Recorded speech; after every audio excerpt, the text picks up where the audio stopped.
smile. Mary Tyler Moore. You know what? You got spunk. Well, I hate spunk. Mary Tyler Moore was the first funny feminist on network television.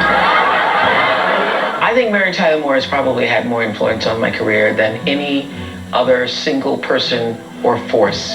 Her smile, that lit up the entire country, the entire world.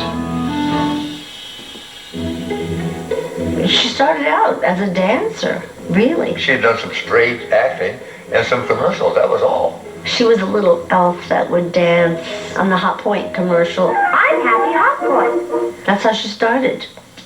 I met Mary the first day that we rehearsed together. The Dick Van Dyke Show. The Mary on the air with the flip hairdo and everything was not my favorite Mary.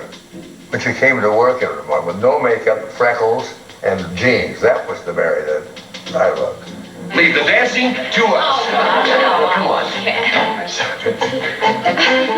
We did probably 50 song and dance numbers over the years. She was the perfect song and dance partner.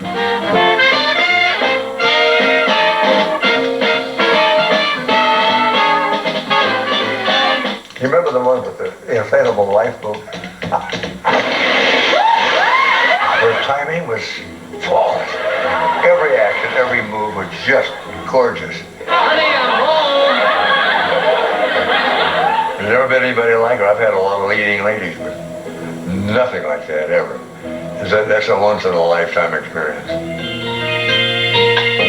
Who can turn the world on with a smile? I watched the Mary Tyler Moore Show. There's not one show that I missed. She's in this bustling city and it's exciting and you see her joy.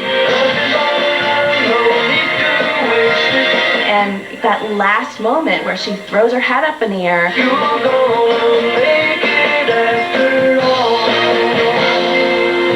You know, it freezes up there and you see her face. You really believe that her whole life is about to explode in the most beautiful way. She's gonna make it after all. If you push me, then I just might have to push back. Hard. Come on, you can't carry that off. I know. There was a goodness about her and a kindness about her that I related to in myself. And, oh my God, I wanted to be mayor. How many men is a woman allowed to have before she becomes that sort of woman? 6. That's your attitude, Mr. Grant, then I just don't think you and I have anything to talk about. I didn't realize it at the time how progressive and radical her character was because she was a single woman and she was in the workforce. There was an entire paradigm shift when she came into the world of television. It made everyone realize, oh, we don't have to portray women in this small box. And now all of a sudden she's broken that box open. Women got to look at themselves and say, oh, that's me. I can be that. I can do that. I would like to know why the last associate producer before me made $50 a week more than I do. Oh, because he was a man. I think it was really powerful for people watching the show to see Mary confront these cultural roadblocks because she was a woman. I'm doing as good a job as he did. Better. I feel indebted to Mary Tyler Moore because she said the things that I think a lot of women only thought about but didn't have the courage to say out loud at that time. Television can play a critical role in the control of population growth. For sure it Television can, has as long as they're watching the old tube. Will you shut up, Ted? She had a wonderful dramatic sense. She knew just how to fidget and place things right and make it work. I knew she was a wonderful actress because she had done Ordinary People. I didn't lie. You did. You lied every time you came into this house at 6:30. If it's starting all over again, the lying, the covering up, the disappearing for hours, I will not stand for it. I can't stand it. I really can't. Mary really did change the way we look at women on television because of her production company and all the shows that came out of that. My name is Rhoda Morgenstern. Hello? She had great pride in being a woman and achieving. She was a role model for me, not just in, oh, gee, I see Mary on TV and I really like Mary, but wow, what kind of woman and what kind of businesswoman created this? Mary was always constant, and Mary was always there for me, and I could always call her, and I loved talking to her. Well, I was getting married and trying to figure out where to have it, and she said, why don't you have it here? She actually gave me my wedding at her house. That's a big deal to have that many people come traipsing around your house and on your property. How generous is that? Mary was a very generous person. And that included being a philanthropist and an advocate and an activist. Mary being the chairman of the Juvenile Diabetes Association was a huge part of her life. I think Mary had such great joy in giving, and she knew that that's what she was born to do. Every time there's any kind of retrospective about where women have come from, where we are now, and where we are going, there's always going to be Mary Tyler Moore in that story. She was a very strong lady, a loving lady, and talented beyond belief. And I loved her dearly. Oh, Mary, her sweetness and her kind eyes. There can't be another Mary. Absolutely not. Her legacy is a combination of everything that she's ever done in her life that touched our hearts, that made us want to turn the world on with our own smiles. Well, here he is, Chuck Berry, and you best catch me. I'm gonna bring you airmobile. Oh, when I think about Chuck Berry, the first thing that comes to mind is, the innovative rock and roll. He was a master musician, a facile poet. Chuck Berry was a monster guitar player. Chuck Berry was the finest lyricist of all time. All those great songs, from Trying to Be Good.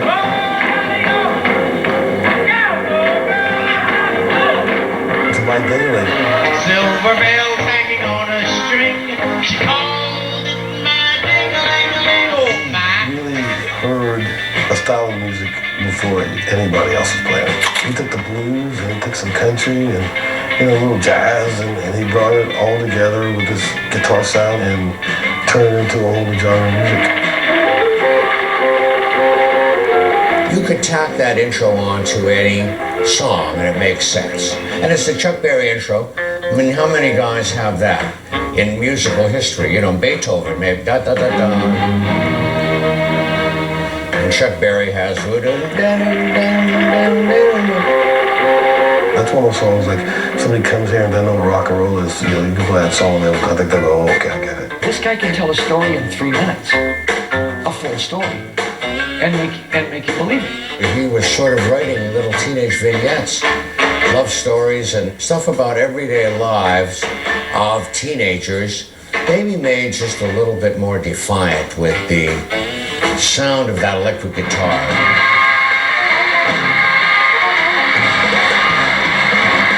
Kids were controlling the economy. The music became even more so about the young generation and the teenage rebellion and stuff, and it all worked together and made a hell of a revolutionary style sound. It was kind of notorious for taking the guitar out of the case and putting it on and just playing it, not tuning up. He had no crew, no roadies, drove himself to the gigs, his own Cadillac. He didn't worry about any of that stuff. You couldn't take your eyes off him when he was on stage. He would get down low with that guitar and sort of squat and waddle across the stage in what was called the Chuck Berry duck walk. And he was putting on a show from the minute he stepped on the stage. I I played for him a number of different times. When he came on Letterman's show. Ladies and gentlemen, here is Chuck Berry. And it was a brand clean stage too by Mr. Letterman's specifications. And wax, they would wax it with a floor polisher before every show. He gave each of us a solo, then he went for his solo and he showed us all how it was done. And after he left, I looked down at that shiny stage and there was scuff marks in a line around in a crescent from where he had gotten down in the crouched duck walk position and duck walk across the stage. This man left his mark on music and on that Ed Sullivan Theater stage for sure. Chuck was one of those artists that transcended color. He broke down racial barriers through his songs and his music in a way that no one had done before him. I mean, he was as much a cultural pioneer as a musical pioneer. You know, he's one of those artists that could go and play in white theaters because the kids just wanted to see it. I bet for him it was just amazing that he could grow up where he grew up and then go on to be this huge superstar and playing to everybody. The music was so good, it was not to be denied by any race. How can you be racially prejudiced when you're dancing to this music which is nothing short of magic? He's somebody that we should always remember and never forget. We all are permanently indebted to Chuck Berry and his fearlessness. I think he influenced every single rock band out there. There are young bands right now that are playing rock and roll, not realizing that Chuck Berry invented that. He's the basis of rock and roll, and it's not going to go away. There'll never be another Chuck Berry, and that's a promise. Keep rocking.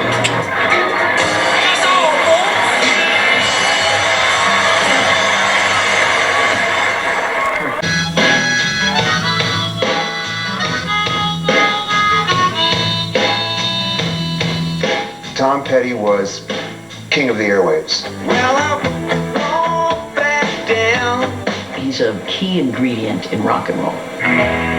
Such an extraordinary, positive, moving, exciting rock and roll poet. This is songs by Tom Petty. I know that Tom Petty's a big part of the soundtrack to my life.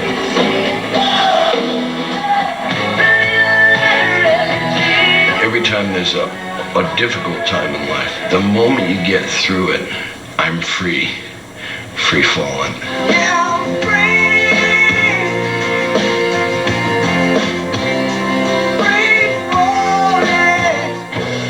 All those crazy videos he did in the 80s were just filled with his sense of humor.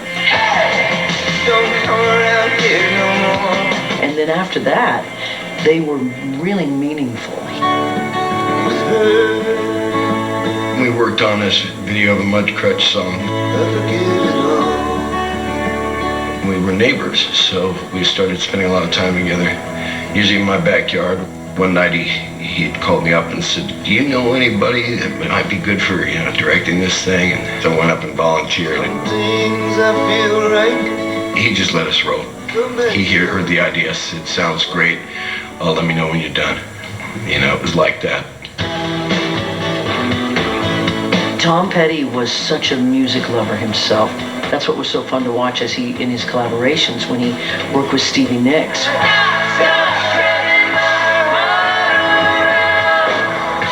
Those two voices are about the most perfect voices together. The Wilburys, a huge collaboration and amazing band in its own right. Bob Dylan and him and George Harrison, they're all kind of singing the same way. Everybody got somebody to lean on. I'll miss having a Tom Petty concert ticket in my hand, watching him rip it up in a way only he could. Such a wonderful person. The luck that I had to have him in my life. He's in us, and he's never, ever going to leave.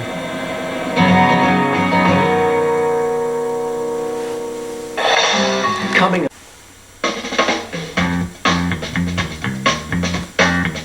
Would you welcome Mr. Warmth, Don Rickles.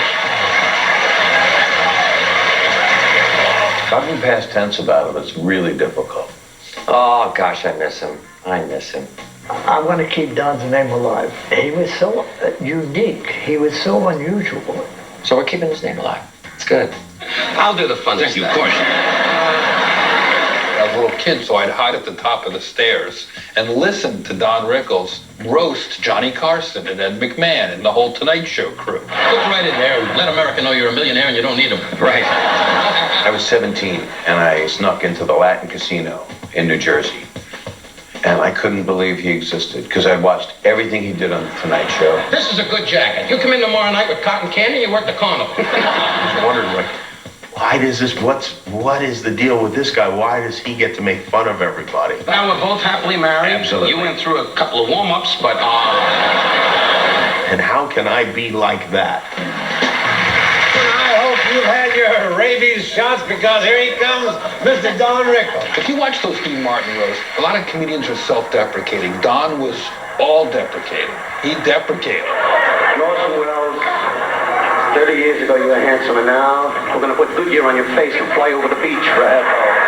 Don got away with stuff that nobody else could get away with. Smart, quick.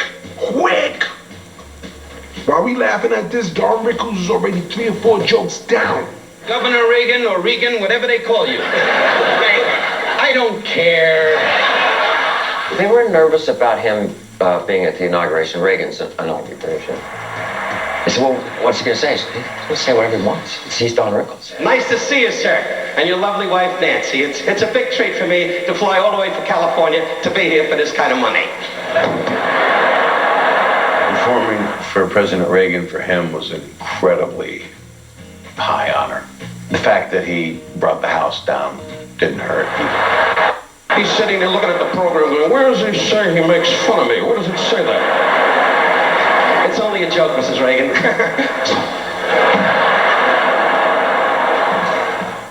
One of the great pleasures of my life was being able to go to dinner with Don and to ask him questions about the old days and hanging around with Bob Newhart, Frank Sinatra.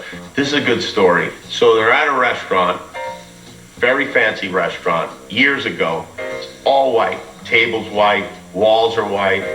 Frank ordered steak, so the steak came. So he got the ketchup, and he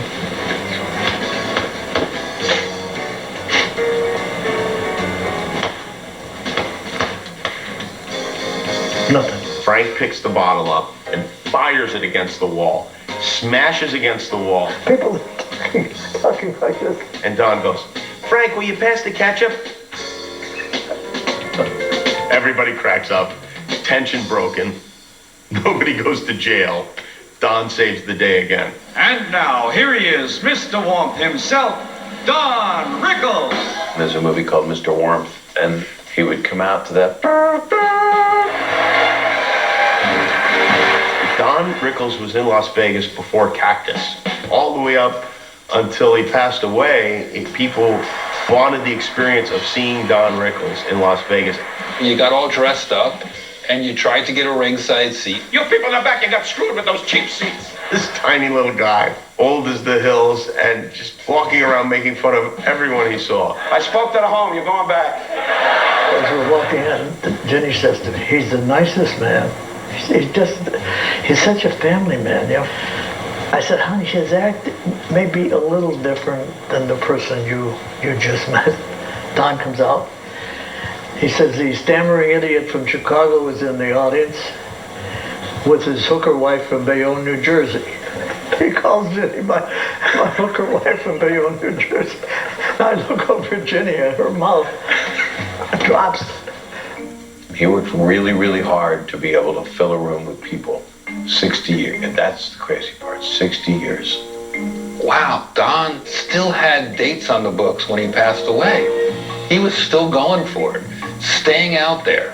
It was amazing. Actually, tell them how we met. Well, we were at, we saw you, don't touch me. All right. There was a fight for his affection, but I had it the most. See, you're rubbing off on him. He's now insulting me, thanks to you. Shut up. Don always liked me the best. He said, I love John, but you're number one. And with me, he would go, Saget, not so much. The Don we know off stage was such a caring, wonderful person. Had to get a kidney transplant. I never met this man in my life. Never ever in my life. And after the surgery, a bouquet of flowers came up. And it was from Don Rickles. If a legend like you could care about me, just maybe I should just get better.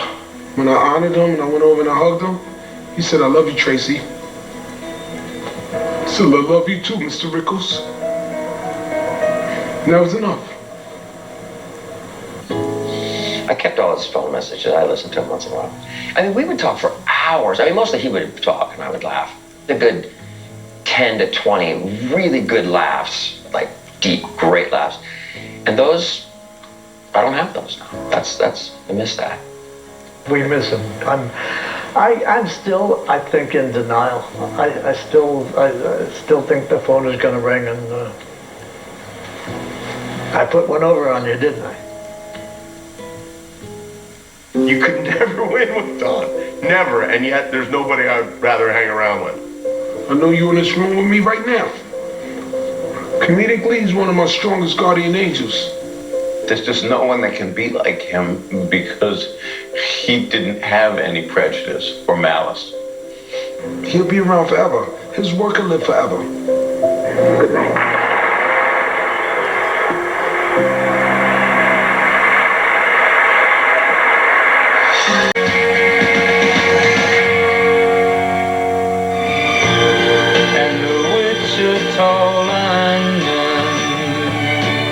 Glen Campbell's voice is like a warm Sunday morning.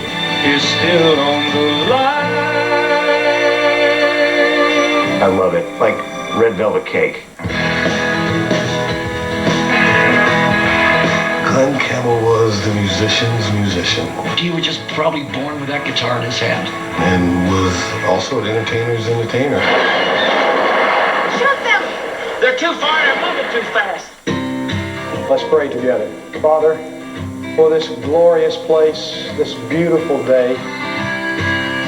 Glenn and I were always talking about our similar backgrounds because we're both from very large families, very musical families, and we're both very poor. Being one of 12 kids and growing up as humbly as he did, I think that music is one of those things that you cling to. When you're 4 years old and somebody gives you a $5 Sears guitar, you're going to go learn to play that thing.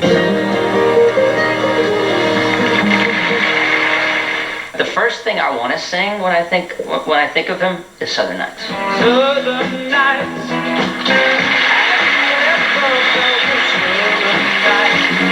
Wichita Lyman and Galveston.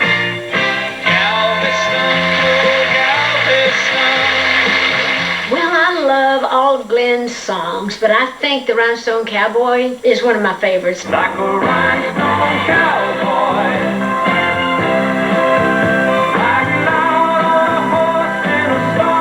That great songs, they're as good as it gets, but the guitar playing was something that we all looked at each other and went, this guy is a player.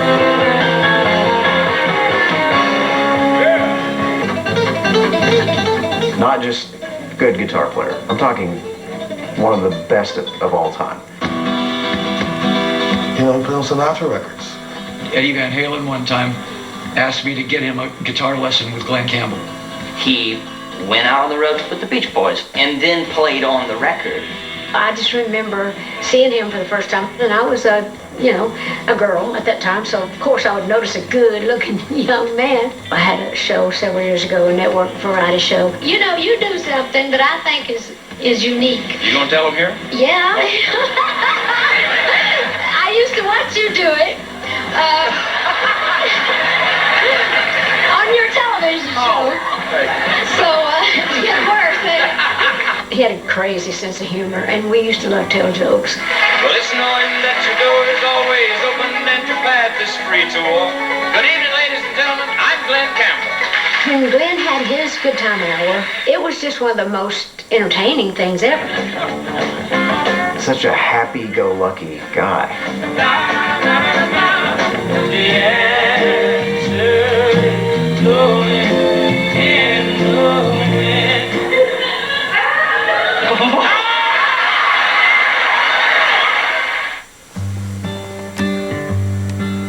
We were miles apart on the music world, but yeah, we were very good friends.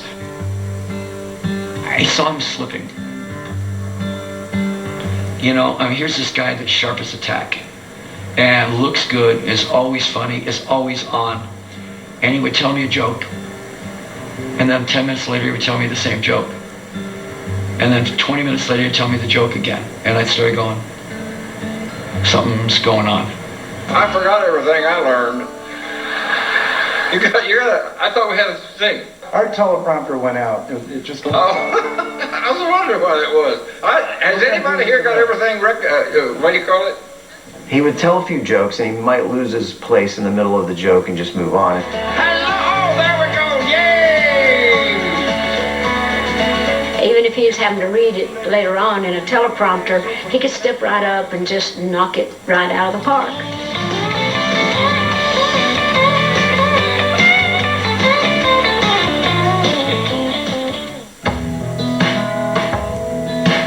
I thought it was amazing that he opened up his life to the cameras in I'll Be Me.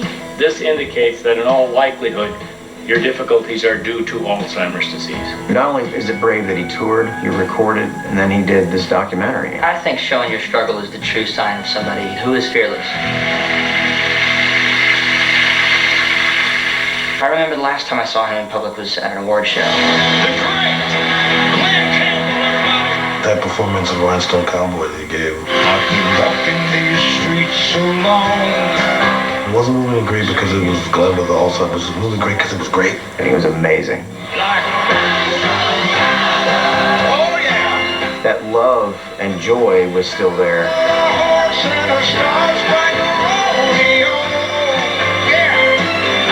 That's a life well lived and inspiring beyond anything we all could have imagined from him. I've lived and I have loved. Find me somebody that doesn't like Glen Campbell. Find me anybody. One of the most towering legacies in the history of country music.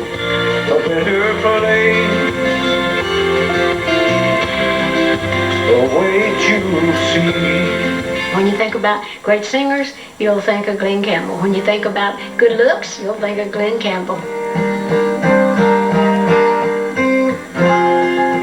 When you think about an all-around entertainer and wonderful human being, you will think of Glen Campbell.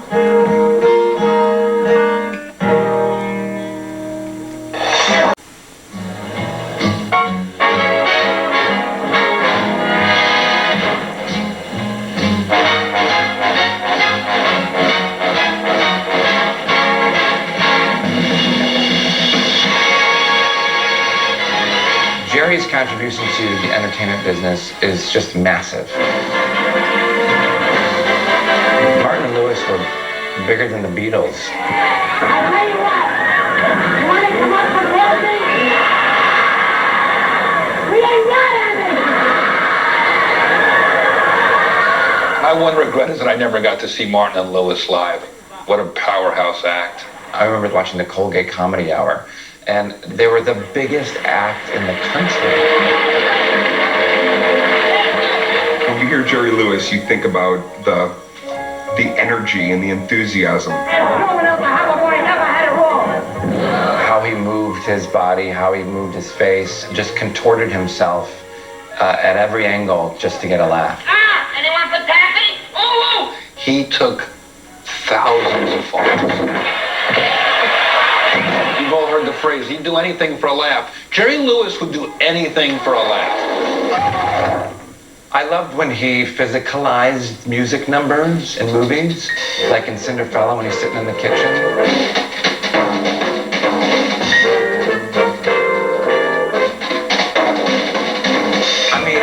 I get that. I still do that. Even when nobody's around, and I'll just be like, you know, all that stuff. It's in me. I don't think a lot of people truly understand how seemingly off-the-cuff antics are well-prepared, choreographed routines. And the Nutty Professor, when he walks into that office, and it takes seemingly 5 minutes, which is a long time, and then he sits in the chair and he just keeps sinking into the chair. The confidence that the time that this bit takes is going to pay off. I know it, I trust it. And it did. the best moment Jerry Lewis has on film is the king of comedy. Now, I know it's an old hackneyed expression, but it happens to be the truth. You've got to start at the bottom. I know, that's where I am, at the bottom. That's a perfect place to start. He wasn't afraid to capture his own darkness and put it into that role. That film really showed how hard it is to be a comedian, that just because you want it doesn't mean you get it. When I got offered the part to play Jerry in Martin and Lewis, it was daunting, scary, risky, freaky. I was getting kind of tired of that song anyway. So was the audience, but I didn't want to say nothing. You said, great job, and I was relieved that I got the seal of approval from him. If he gave you some validation, I mean, that was huge. I have a picture on my refrigerator at home of Jerry just laughing. And you see Robert De Niro and Martin Scorsese next to him, cracking up. That was better than a TV credit, better than a movie credit. You got Jerry Lewis to laugh. You were made. I also shared with Jerry that I grew up fatherless. I never had a father, and if I ever had one, oh my gosh, it would be great if he acted like you. So it says, for Sean, love Dad, and it brings joy to my heart. I mean, that's ridiculous. Who else walks around like that? I do, kind of. My pants are up here right now, you just can't see it. This is the Jerry Lewis MTA Telethon. You want pants? You got it. Let me see if you want my pants to come off. It wasn't so much about his actual comedy, but it was the way he gave back. That was so important. We have a final tote board number. You know that this whole show is about guys like you, and everybody here is doing everything we can to make things better. You know that? Yes. He raised probably $1 billion for children who needed it. You will never walk alone. Thank you. Good night. From one nutty professor to another, it is my pleasure and honor to present the Gene Herschel Humanitarian Award to Mr. Jerry Lewis. This award touches my heart and the very depth of my soul. The humility I feel is staggering, and I know it'll stay with me for the rest of my life. I loved what he calls the kid inside of him, and that we all have, but he always tapped into it much deeper than we did. I think he chose comedy because it goes right to someone's soul, to their heart. Comedy, it brings people together, and I think Jerry got that. Well, things had to come to an end, now the end. Jerry Lewis, rest in peace.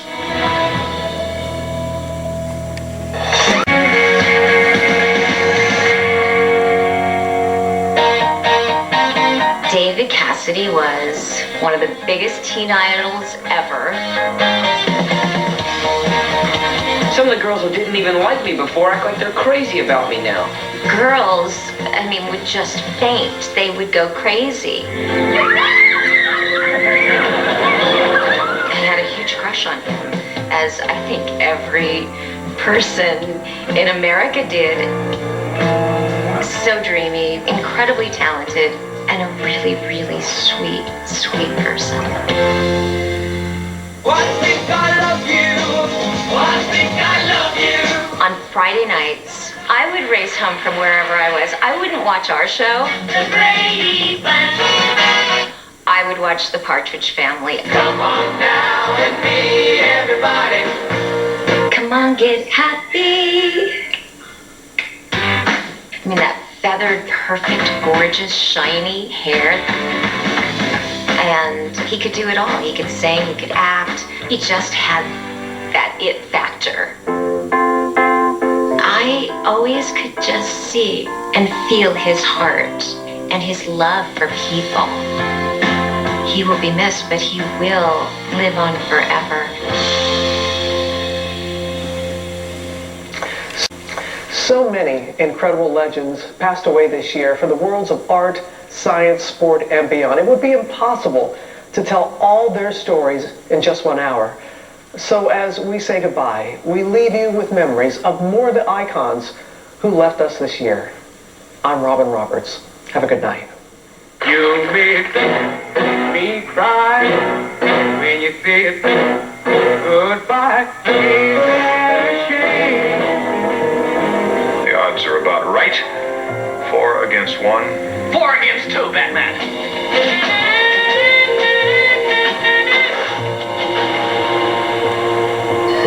This is not a witch hunt.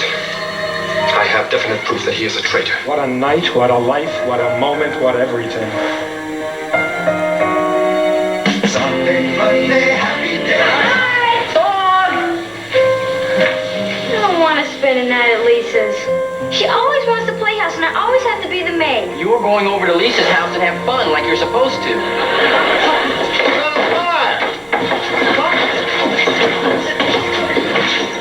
Shazam! A fire!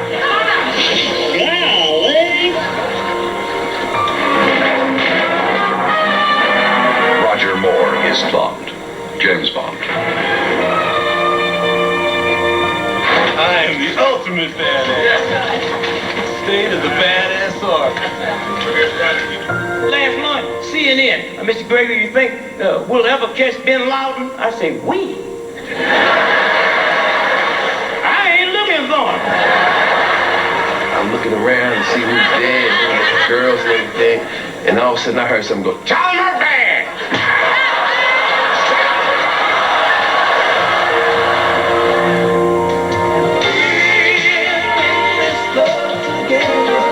We got the kind that lasts forever. People say you're no good, but I would love to lose, maybe if I could.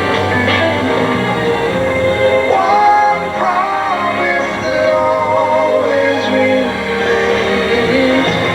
Just 'cause you can't see it doesn't mean